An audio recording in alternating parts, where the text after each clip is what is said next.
de nuevamente esta oportunidad de compartir información con profesionales y compañeros de todo el mundo, más y especialmente en un encuadrado en un marco como es un curso de posgrado de una temática tan apasionante como el entrenamiento de la fuerza en adultos mayores. Y además lo hago especialmente al licenciado y profesor Mauricio Moyano y a Matías San Pietro como coordinadores de ese curso por su invitación a impartir una materia que me apasiona y hacerlo además con uno de los mejores especialistas con los que contamos en este país e indudablemente a nivel internacional, que es Miquel Izquierdo, el doctor Miquel Izquierdo. Quiero dar las gracias a Eliana Sosa y Guillermo López, que están presentes en la sala, y también agradecer a todos aquellos que posteriormente se puedan descargar el material y hayan decidido y apostado por desarrollar su formación acudiendo a un curso de posgrado de estas características. Vamos a tratar hoy aquí el entrenamiento de la fuerza en adultos mayores, una temática apasionante y una temática que abordaré desde dos puntos de vista. La primera hablaremos un poco de la cuestión, seguramente ya muy abordada, de la fisiología y de aspectos neuromusculares, hormonales, etcétera, etcétera, que tienen que ver con el proceso de envejecimiento y que envuelven a la persona mayor. Y posteriormente trataremos de desarrollar los criterios que debe tener un técnico para diseñar programas de entrenamiento adecuados a esta población de sujetos como son los adultos mayores. Intentaremos hacerlo de una forma práctica también al final para también que ustedes tengan alguna información que puedan realmente aplicar de una manera directa. Podemos considerar que atendiendo pues, a los criterios que nos establece, por ejemplo, la Organización Mundial de la Salud, una persona puede considerarse adulto mayor o, entre comillas, anciana cuando alcanza una edad de unos 65 años. Todo esto independientemente de su historia clínica y de su estado de salud. Dentro de este grupo de personas ancianas podríamos distinguir de una manera práctica a los ancianos jóvenes, también denominada tercera edad, y a los ancianos mayores, también nombrados con el término de cuarta edad. La transición entre esta tercera y cuarta edad, normalmente, como podemos desprender en algunos trabajos como el de Belch y Smith, a principios del 2000, se sitúa alrededor de los 80-85 años en los países desarrollados. Una de las características más importantes del envejecimiento sería la disminución de la capacidad de reserva o tolerancia a las agresiones, como por ejemplo pueden ser las enfermedades o los accidentes. Todo esto que ustedes ven aquí reflejado, esperen, voy a abrir el puntero, perfecto. Todo esto que ustedes ven aquí en esta gráfica, seguro que lo va a explicar perfectamente el doctor Miquel Izquierdo, porque además es un material que él maneja y desarrolla perfectamente, y yo no voy a profundizar mucho más respecto a cuál es realmente esta disminución de la capacidad de reserva o tolerancia a las agresiones, es decir, qué supone esta disminución. Creo que lo van a tratar perfectamente y no merece que perdamos el tiempo, no obstante podemos dedicarnos al final oportuno.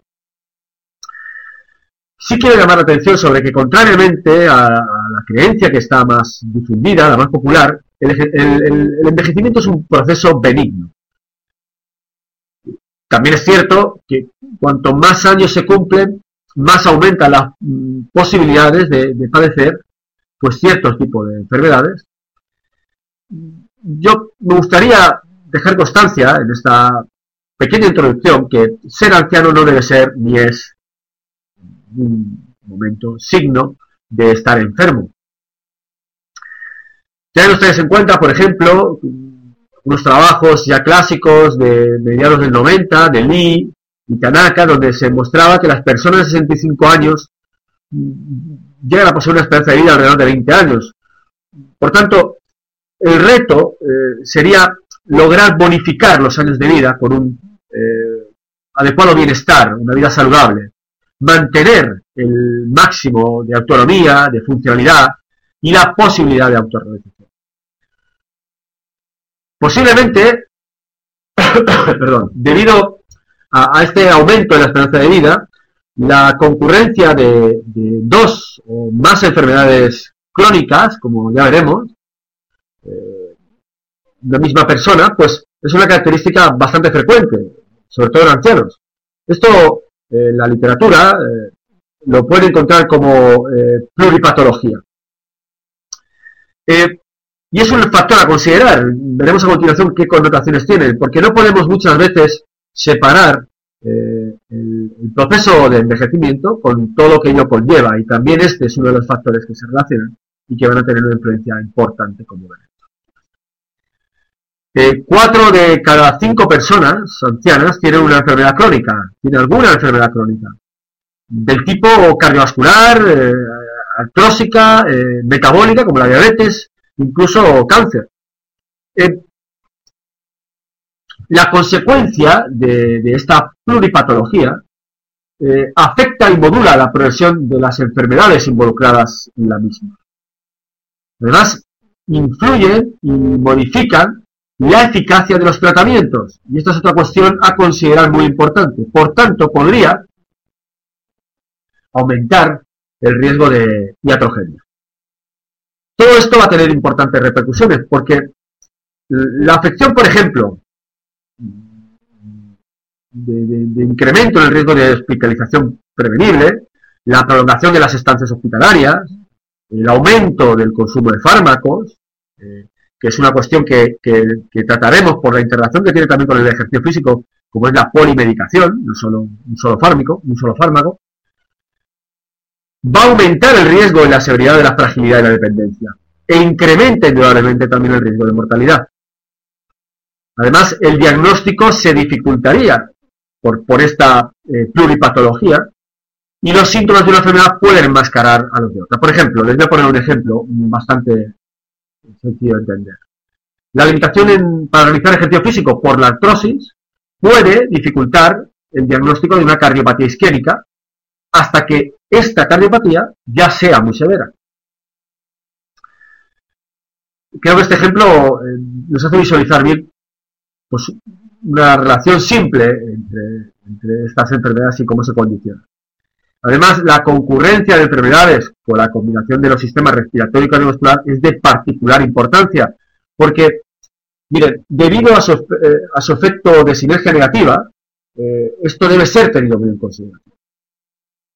Por todo lo que hemos expuesto hasta aquí, de manera muy sucinta, pequeñas modificaciones en la homeostasis fisiológica, pues pueden tener importantes repercusiones en la salud y en la vulnerabilidad de las personas ancianas.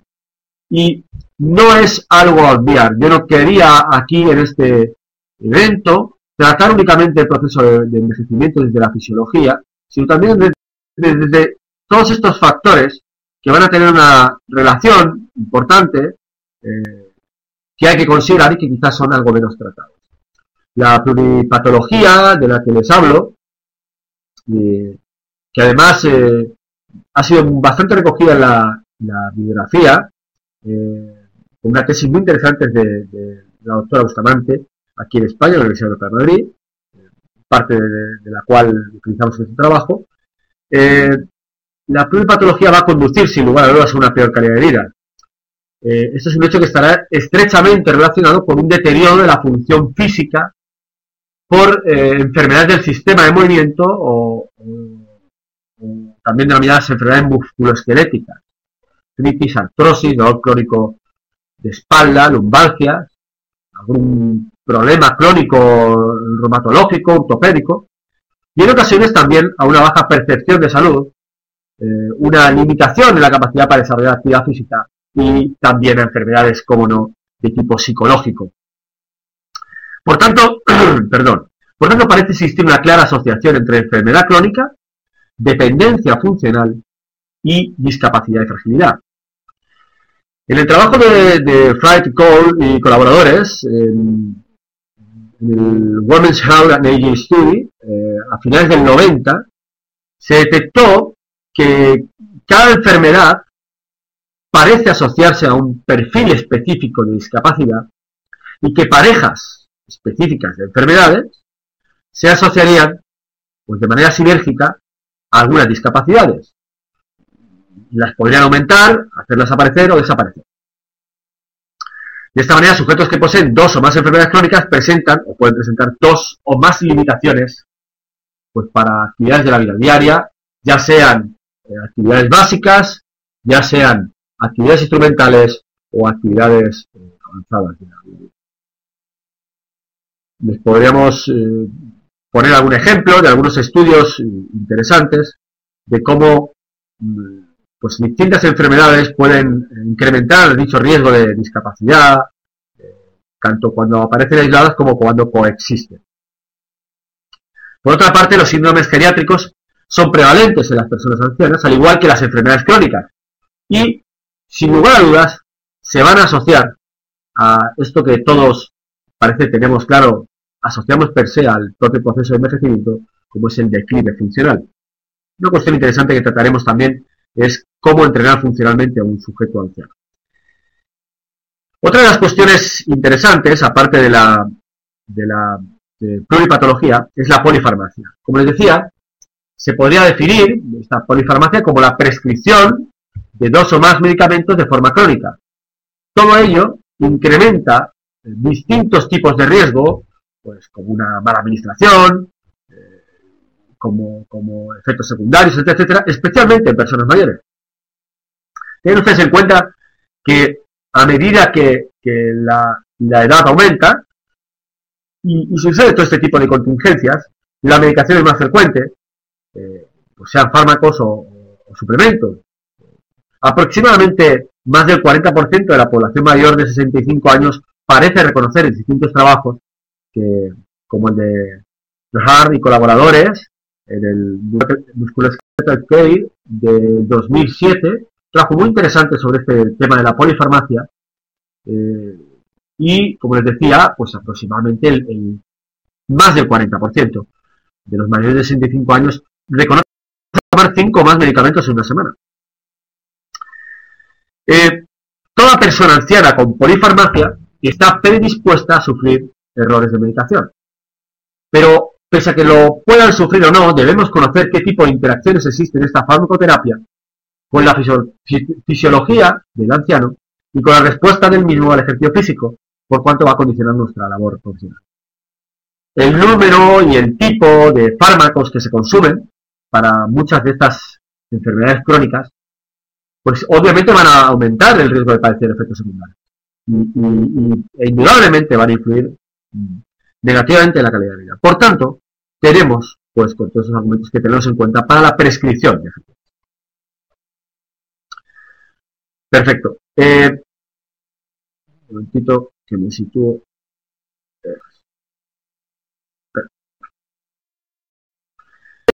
Otra cuestión que quería tocar antes de avanzar, quería ver la siguiente diapositiva, a ver si era la que yo esperaba.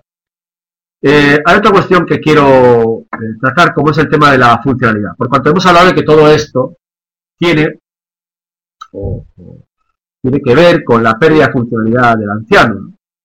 Aunque lo vamos a ver a continuación y vamos a ver también cómo enfocar el entrenamiento funcional con estas personas mayores, podríamos definir por funcional o funcionalidad la capacidad de realizar actividades físicas, motrices, que permitan vivir de forma independiente. Por tanto, la limitación funcional hará referencia a la persona de manera global y no a sistemas corporales individuales.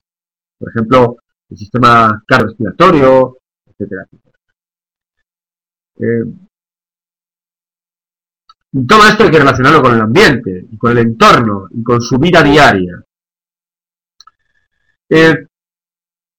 Por tanto, existen distintas herramientas de valoración de esta funcionalidad, especialmente con ancianos, y los estudios se han llevado a cabo de forma interesante. Yo creo que seguramente ustedes habrán tratado, si no, me lo pueden informar por el chat, estos aspectos de valoración. Yo podría detenerme ligeramente, para hacerles algún recorrido, un resumen muy simple, pero si ustedes han tratado, pues, algunas formas de medir de forma simple esta funcionalidad y posible discapacidad en personas mayores, pues yo avanzo sobre la materia y creo que nos queda mucho trabajo por delante como para detenernos en esto. Supongo que conocerán, pues, cómo medir la marcha, distintos test, cuestionarios. Bueno, voy a saltarlo entonces. Perfecto, porque yo creo que tiene una materia específica sobre esto. Y nos vamos a ir a ver lo siguiente. Miren, les hemos hablado de cuestiones que tienen que ver con la pluripatología, la polimedicación, y de algo que es muy importante, que es que el ejercicio físico, y se lo voy a transmitir aquí de manera determinante, adquiere hoy connotaciones de medicamento. Y como tal, le presento a continuación un interesante trabajo de revisión, un trabajo importante de los profesores Pedersen y Salkin, publicado en 2006, donde, fíjense ustedes, el ejercicio físico tiene un importante valor en la patogénesis de muchas de las enfermedades crónicas modernas no transmisibles. Si ustedes ven aquí las enfermedades a la izquierda, verán que el tipo de evidencia es fuerte, tipo A. Esto significa que es una evidencia la más alta posible, respecto a la patogénesis, es decir, al valor potencial del ejercicio físico para prevenir dicha patología. Esto es importantísimo, evidentemente existen niveles diferentes distintos, por ejemplo, en el cáncer. Vamos a ver dónde está. Aquí está, evidentemente este tipo de... Yo tengo aquí alguna pequeño matiz que sí que me gustaría algún día poder discutir o en algún momento, que es este valor de evidencia de la osteoartritis, perdón. De todas formas, no es el foro ni es el momento y evidentemente la investigación no es discutible por cuanto se puede demostrar, aunque habría que lanzar algunas hipótesis y poder plantearlas para un futuro. De igual manera, el ejercicio físico, perdón, el ejercicio físico tiene un valor efectivo claro en la disminución de la sintomatología y la cronificación asociada a todas estas patologías. Y nuevamente, el nivel de evidencia es A, mucho más que la prevención en algunas de estas enfermedades, incluido el cáncer. Y por tanto, creo que esto nos debe dar o ser conscientes de cuál es el valor potencial a nivel sociosanitario del ejercicio físico. Deberíamos quizás situar los programas de ejercicio físico en el adecuado contexto de las actividades de la vida diaria de la población mundial. Obviamente, el nivel de evidencia también es muy alto para la mejora de la actitud física o de la calidad de vida. Esto creo que no es discutible. Disculpen que se haya ido una pequeña letra aquí. Perdón. Bien. Pero son problemas de la tecnología. En el año 89, Rosenberg propuso un término muy interesante que ha sido muy tratado, y si ustedes estamos hablando del año 89, que es el de sarcopenia, que deriva del griego sarx, carne, y penia, pérdida. Este término describe la pérdida de masa muscular asociada con la edad y parece que la sarcopenia sería una de las 4 principales razones de la pérdida de masa muscular, pues junto a la anorexia, la deshidratación y a la caquexia. Realmente esta definición ha sido ampliada, es incompleta y fue ampliada especialmente en un trabajo interesante que les puedo poner aquí, supongo que lo tendrán disponible, si no se lo paso yo, del Grupo Europeo de Trabajo con Personas Mayores y Sarcopenia del 2010, del profesor Kruz-Jantov, definiendo sarcopenia como un síndrome caracterizado por una pérdida progresiva y generalizada de la masa muscular esquelética, también de la fuerza, término que está siendo bautizado como dinapenia, Todo ello con un aumento del riesgo a sufrir resultados adversos tales como la discapacidad, la disfuncionalidad, la mala calidad de vida y la muerte. Por tanto, la definición actual de sarcopenia considera también la pérdida de fuerza y los cambios cualitativos de dicho tejido.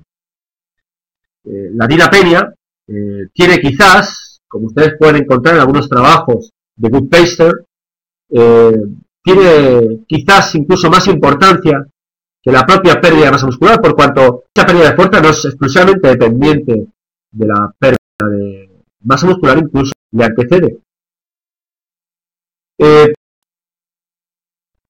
Como digo, también los cambios cualitativos del tejido de masa muscular, como ya veremos a continuación, que hablaremos un poquito sobre eso. Y en este punto, y aunque parece que hay una visión importante, habría que aclarar que el término dinapenia